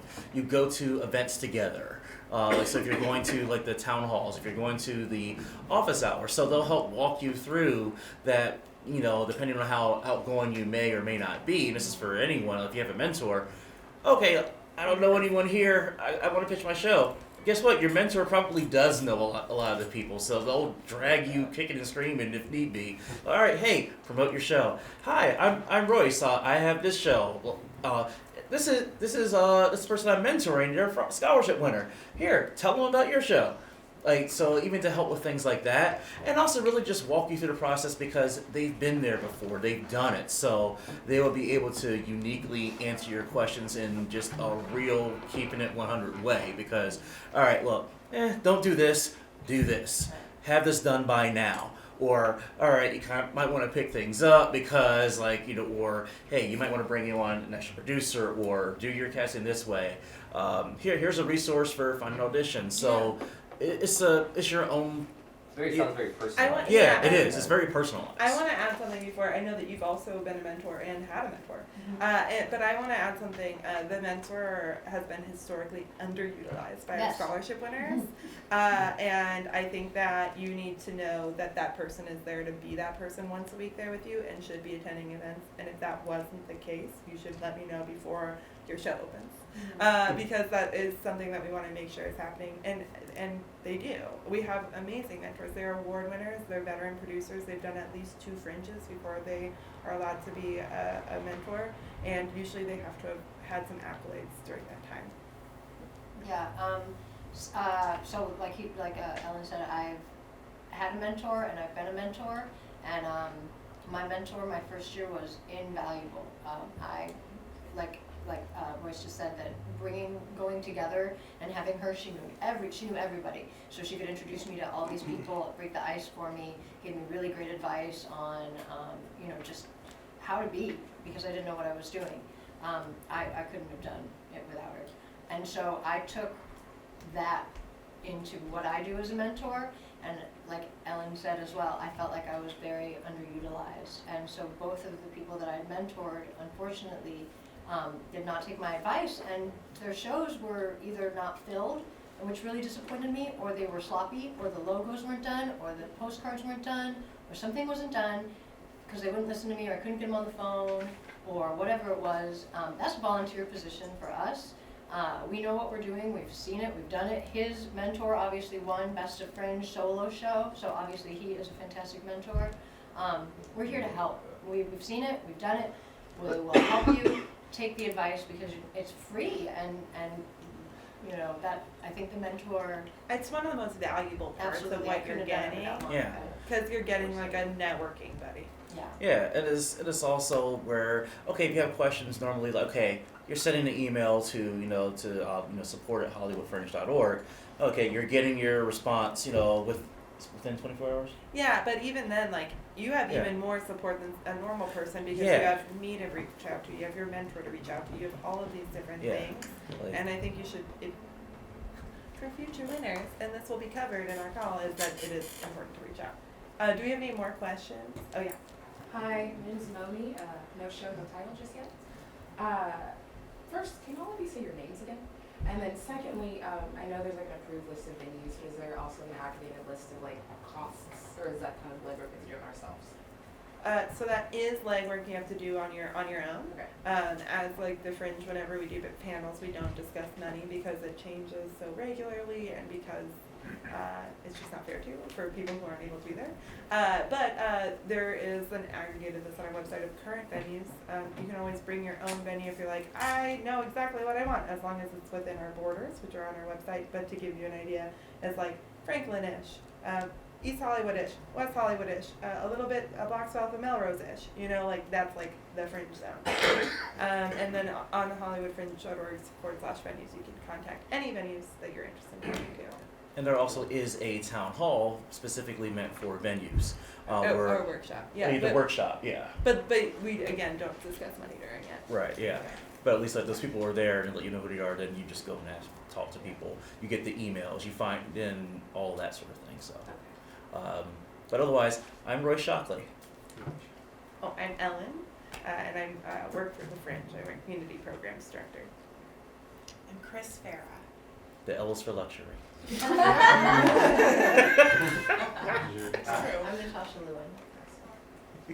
Oh, and if you wanted to see a venue panel prior to January, you could see last year's on our YouTube channel, Right, and Yeah. right. almost all of those venues are still in, and you can get a sense of the people a little bit. It's great. Yeah.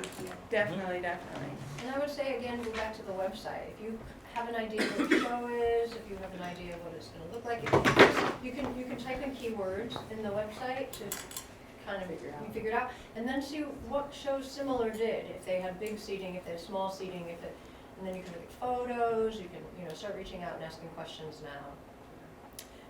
All right. Any more questions? Yeah. Or wait, here, new one, and then yeah. Sorry. Drew Don't Park. be sorry. Sorry. Drew Park, my show is called Yellow, but it's actually abbreviated to YLO, because that is the name of a fictitious dating app that I came up with for the show. The basic log line of the show is, after getting stood up on his birthday, can this crazy broke Gaysian find love through this website? This dating app. It's basically Grindr phrase. Anyways, that was way longer than I wanted to. It's a stand-up and scene work. I guess I just wanted to know who are some of your favorite applicants from the past? Not that I need to gear my application towards that, but what are some of the things that have really stood out to you in terms of the winners? I remember when it was like the gay superhero. Oh, the gay. It was like okay. There was two. There was an Asian one-man show where he was like playing. He was showing like the Mickey Rourke stereotype of. Which is the show that won Best Little Show. Mr. Oh. Yoshi. Yeah. So why don't you talk about your show? Yeah. Not your show, the show that you mentored. So this show was called Mr. Yoshi, essentially about that character from Breakfast at Tiffany's, who everyone knows that Mickey Rooney played, and he, as an Asian man, was playing Mr. Yoshi, kind of talking about being Mickey Rooney's. Like, oh yeah, I can play. Yeah, sure, I can play this. I can do anything. I'm Mickey Rooney. I can do anything. Yeah, sure. I'm a white guy, and well, this isn't really the. I'm not comfortable doing this accent, and well, there's this. I want to be known for this, but I'm Mickey Rooney. I can do it anyway. And it was a well thought out performance, well thought out play. It's a solo show, and just because it was such a unique story and such a very engaging story, that's what brought in the crowd. That's what got nominated, and for a lot of categories, and winning other categories, because for a first-time Fringer to get a scholarship winner and then get nominated for Best of Fringe, Yeah. it's a pretty damn good Oh, show. yeah, that's super. But just things like that, because that it had the who, it had the why, it was in his voice. It was very unique. And it was well thought out and clear and concise what the goal of it was. So I would say that's a very good example of they know exactly what they want to do, they know what they're doing, great, and clearly it worked out for them. But yes.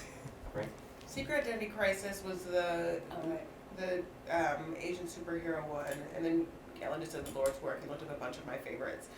Migration of the Monarch was this like movement piece of like this.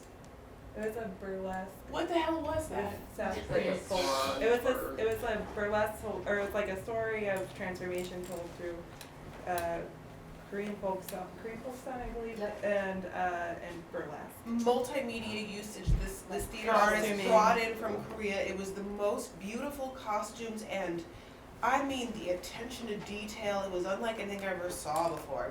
That was otherworldly gorgeous. I couldn't believe I was seeing it at Fringe. As far as applications go, Ibasta. the one that really got me, and I wasn't so sure about it, but the application got me and the link got me, was the gentleman with muscular dystrophy. Yeah. Who he did his completely nude. So you could actually see his body. So we didn't know. Reading his application, we were like, I don't know. This just sounds like his friend just the premise is his friend just like abandons him. So reading the application, it was like, okay, this is an interesting story. He's it's very interesting. He's obviously physically differently able, but we were questioning it. It was on the side. And we had a bunch, and then we were like, okay, let's go to the links portion. We went to the links, and we saw him, and we saw it, and we were like, It was that powerful, just seeing that link of seeing him, you know, with his body, that one really stood out to me in a way that I was like, wow, good for this person doing this. That's a big deal. I'm like, I want this show. I mean, that's like when you do this application process, you're like, oh shit, I want to see this show. That's when I'm like, this application gets it. Oh my god, I need to see the show. Yeah. You know, it happens. Yeah. That's how it happens truly in the end. So you don't know what part is going to really stand out, but that link was, once we saw that we were like, he's in, yeah. Yeah, there are two other shows that I saw that I guess we're really answering your question here. The other two shows, and I'll shut up about it, that I saw that I really loved that were also scholarship winners. One from 2 years ago, Love, Locks, and Liberation. That was one. It was a one-woman show about the role that her hair has played in her life. You know, being a black woman, there's all kinds of stereotypes and essentially all kinds of bullshit that you have to go through with having natural hair. Or, okay, am I going to do this to my hair? Am I going to do that? Am I going to get accepted? It was a brilliantly put together show. It was clear, concise, and it was very entertaining. You know, everyone left that show happy.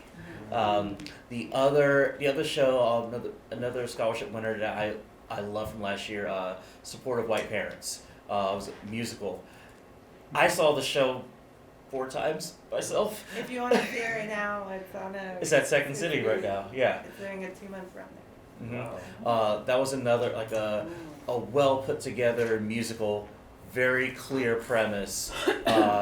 It was just dynamic. So those are some of the shows that have won scholarships, and the thing that links all of those together, it was clear, it was unique, it was entertaining, and it was something that we hadn't seen before. Oh no, go ahead. Finish Well, the also question. for the application, so I'm thinking about what I've read as well.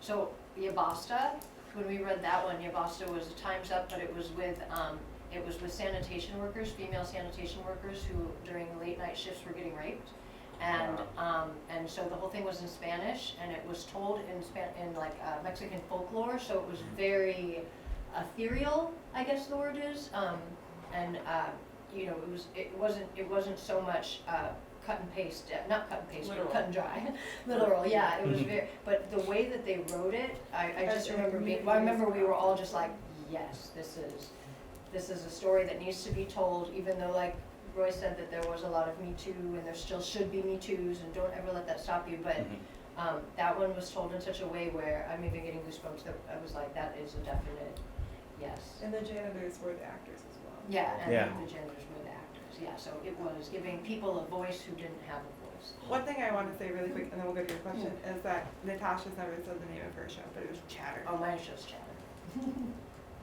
My name is Raquel Salinas, and I was in Yabasta. Ah! I was one of the only professional actors in it, but I have a one-woman show called La Mano.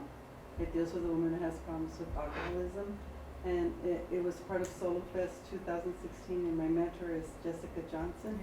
And I applied last year, or a couple of years ago, and I didn't get it. I felt rejected, but I'm back. And now with the knowledge that you shared with me, I'm going to try my best to try to get it again. Yeah, All right. good job. Persistence. Boston was terrific. And you guys actually performed it on the steps of City Hall, no? Yes, and we won. Yeah. We passed 85%. That's Wow. wonderful. Congratulations. Yeah, it was funding a measure, also not funding a measure. It was, at the same time, there was a measure that was a political measure that was in line with the theme. And then this nice lady also. Any Yeah. more questions? Bonnie? Yes. Then you got it. Hi, I'm Bonnie Hay. My show is called A Terrible Show for Kids.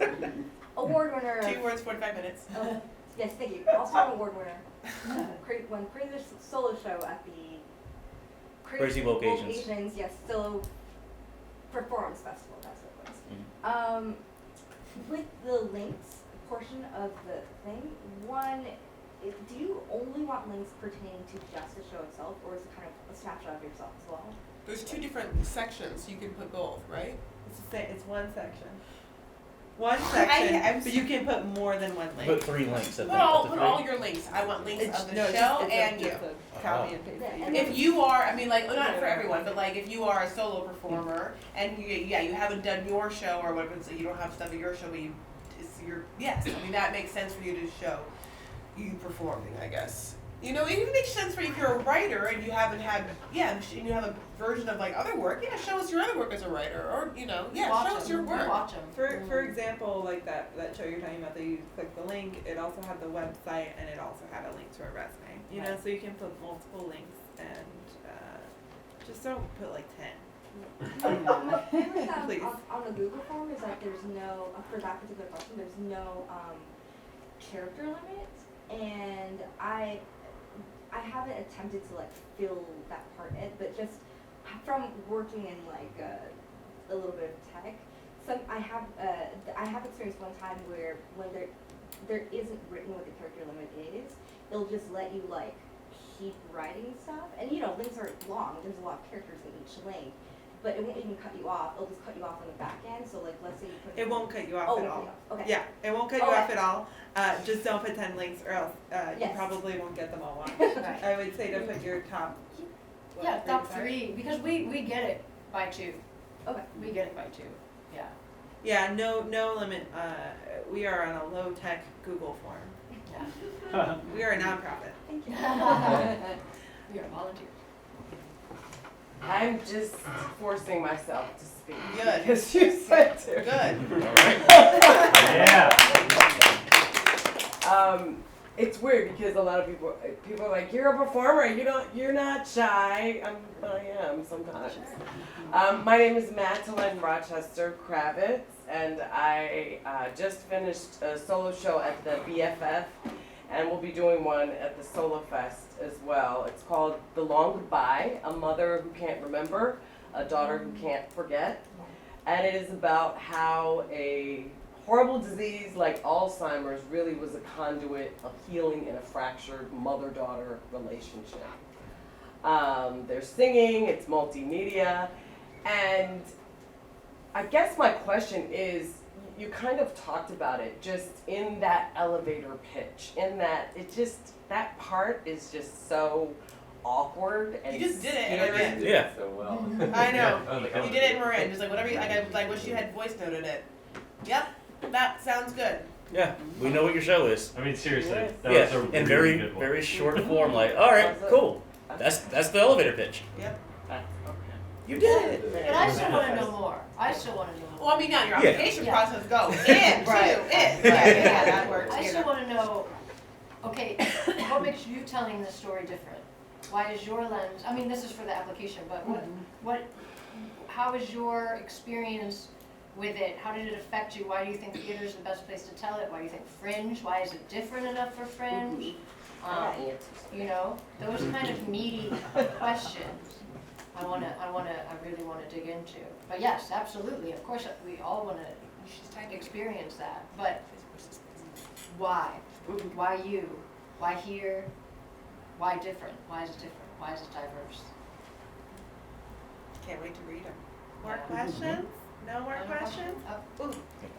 My name's Chandler. I was here last year. I have an ensemble piece. It's a historically based capoeira action musical, and I came and I didn't end up applying because the community group that we do the piece with wasn't ready, and so we're back this year. And basically, just want to say that you guys are really inspiring, and we came.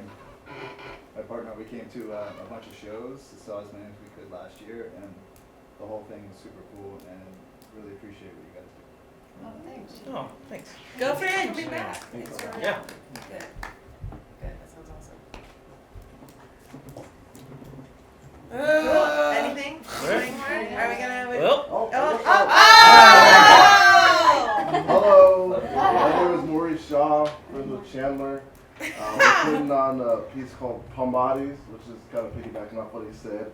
It's also about the liberation of black slaves in Brazil who created their own settlements of escaped slaves in the jungle that survived for over 100 years in Brazil, and also includes some of the Afro-Brazilian culture as well as the religious deities of the contemplative religion as well. well. So there's all that. That sounds fascinating. Yeah, it's a lot. So all right. So yeah, it's definitely big. One other question was, so I keep hearing the applicants, you're asking them to express who they are. I guess my question would be, how do you do that more if one person's doing it, but you've collaborated over years to create this piece? You've collaborated with more than one person. You know, I mean, I guess we're thinking that for a Fringe production, usually a director or a writer or a producer, there's usually like one person that's kind of leading the charge. But in the sense of, if it's a really collective, then tell us more than one. You know, if it's you and, I don't know how big your collective is, but maybe it's like 3 to 5, or we want 2 to 5. What? Mission, yeah, exactly. A mission statement of how you guys came together. Maybe a little tiny bit of what your backgrounds were, but how you worked together thus far. I guess think of it as, we want to know your theater artistry. You know, like what your POV is. So I keep talking about this as if you're a singular person. I think because, but it doesn't have to be. Yeah, because there's a lot of solo shows, but it doesn't have to be. So what is your artistic vision that you're sharing with your friends in direct relationship to the work that you're producing? So maybe think of it as a kind of like a bigger organism. Yambasta was a collective, correct? It was a correct collective, and then as was the school, the kids, were a collective. I don't even remember that until you just said it. It's the story. Just tell the story. I mean, it's coming off of one person's fingers and one person's, but if the story is there, the passion's there, obviously you have a lot that's packed in. Pack that into those pages, we'll see that. It's not so much, it doesn't have to be so much the one person saying it all. It's more that the story is there. Yeah, and I would say, you can say like for like my show, The Color Collective, like I'm the creator of it, but it's still, you know, there are like 10 different people that help write the show. So this is all of their voices, you know, combining into one. So whether you're a solo show, whether you're a group of 30, you know, it can still be a singular statement, a singular vision that could be a combination of what a lot of people feel together. So yeah, I would say don't let that deter you at all. Got 2 more questions in here. Okay, yeah. I went. Somebody gave me a ticket to a Fringe Fest play over at the LGBT Center, and I really loved it. But I looked at the program and I saw the director. They did a workshop on how to do a one-man show. So I took it and I wrote one. They're like, this just happened, right? And so it's called The Ivory Thread, and it's about how it's a story of a musician's journey into acting, and how changing careers at 50 can be scary, but how it can also save a life. So I'm incorporating a piano into it, so it's not a piano piece, but we're kind of go back and forth. So I really loved her as a director, and I really want to hang on to her now. So I think I'm okay with that, but as far as finding a producer to help you find someone to help you produce it, how would I go about? Because it sounds complicated. Can I be honest? I mean, you have a couple of options. First of all, how much money do you have? If your answer is 0, I suggest learning how to produce. Do you mean like in regards to the application process? Not just that, but I mean, I'm listening to you talking. You're talking about playbills and just, you know, the venues cons and what's it, a stage manager and just. No, everything is subjective, and you don't need a playbill. There's something called footlights. You could get a playbill professionally. Then you can just go to Kinko's and just do your. Yeah, you can just print up your own too. There's this is across the board of how big the productions are. Maybe even full cast musical. You have the money for footprints. What's it called?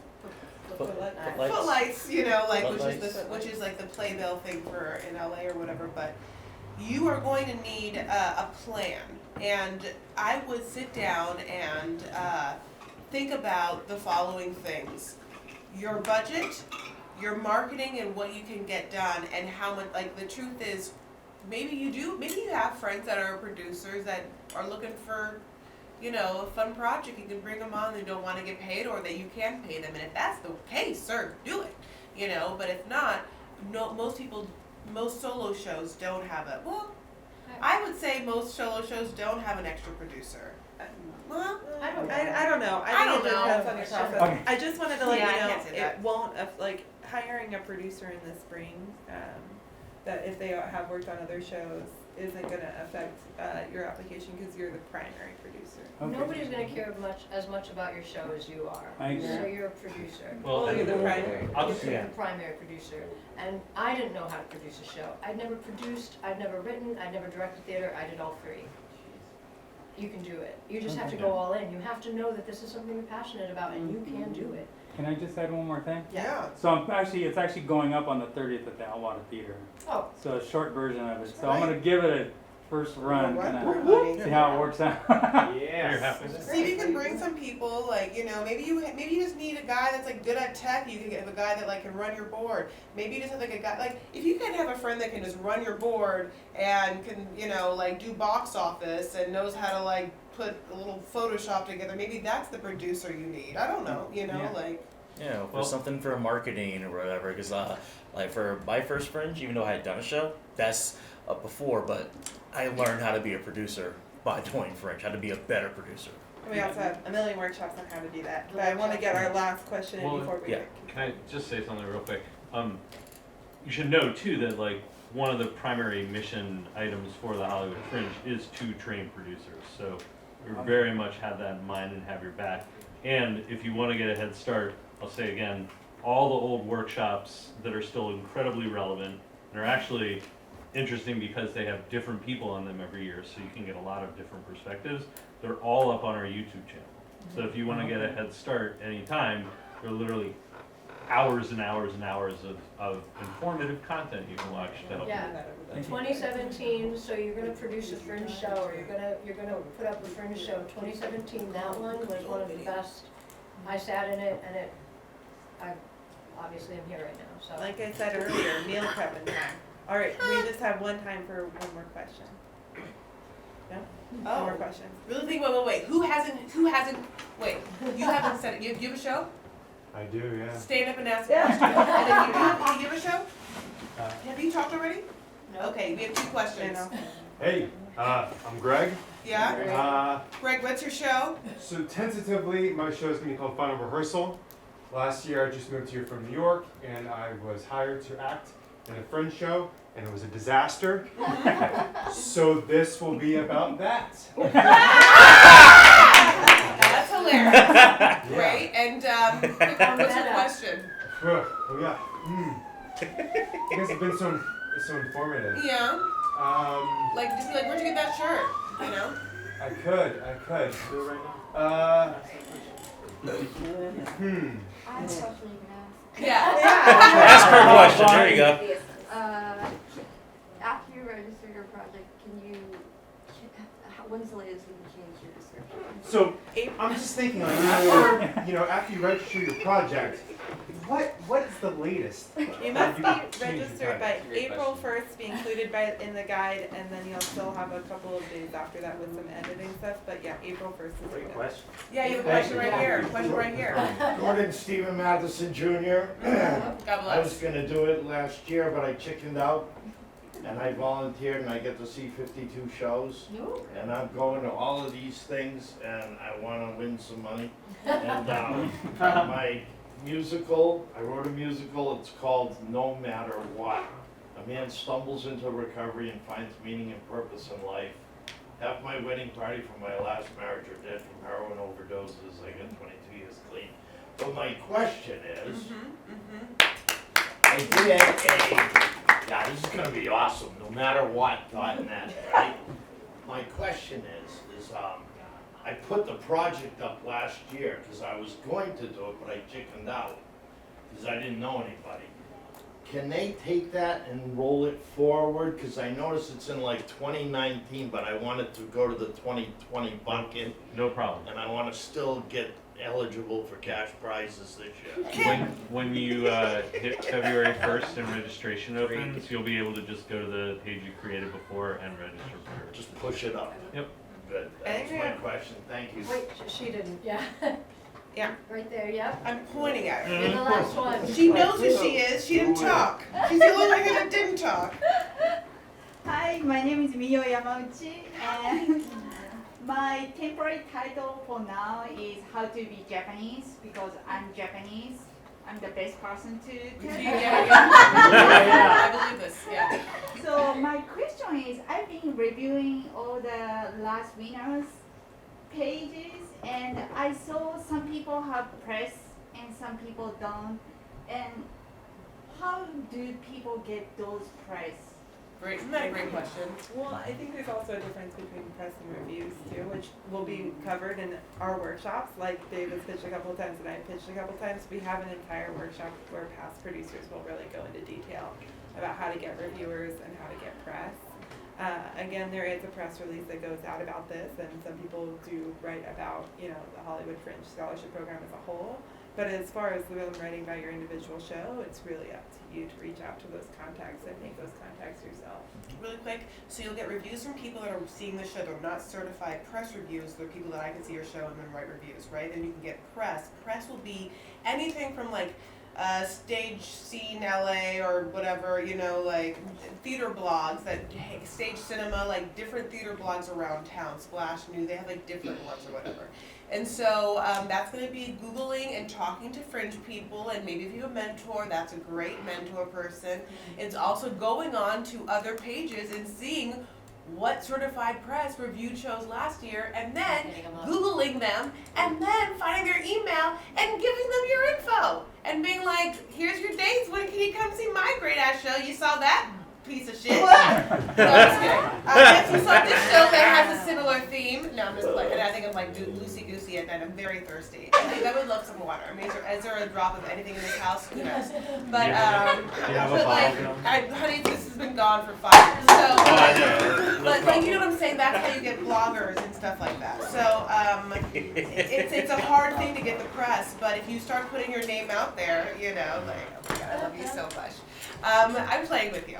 Thank you so much. And yeah, make sure it's gold. But you know, like that's how you do it. So it's hard to get press there, but it's great. Getting press and getting some people to write about your show should be a goal of every person in this room, because the goals of doing Fringe are networking, learning how to produce, having your artistic vision shown and expressing yourself, your theater artistry, and getting some accolades, getting some talk, getting some buzz, getting some press. These are all the things we're going to build on or whatever. So, great question. And guess what? Glad to make you say it. We have a 2-hour workshop on just that. Yeah. So definitely look back on those past workshops and please come to our producers workshops, because I think that's where you're going to get the best perspective on that. And I'm never going to joke about ending early again, because now we've ended late.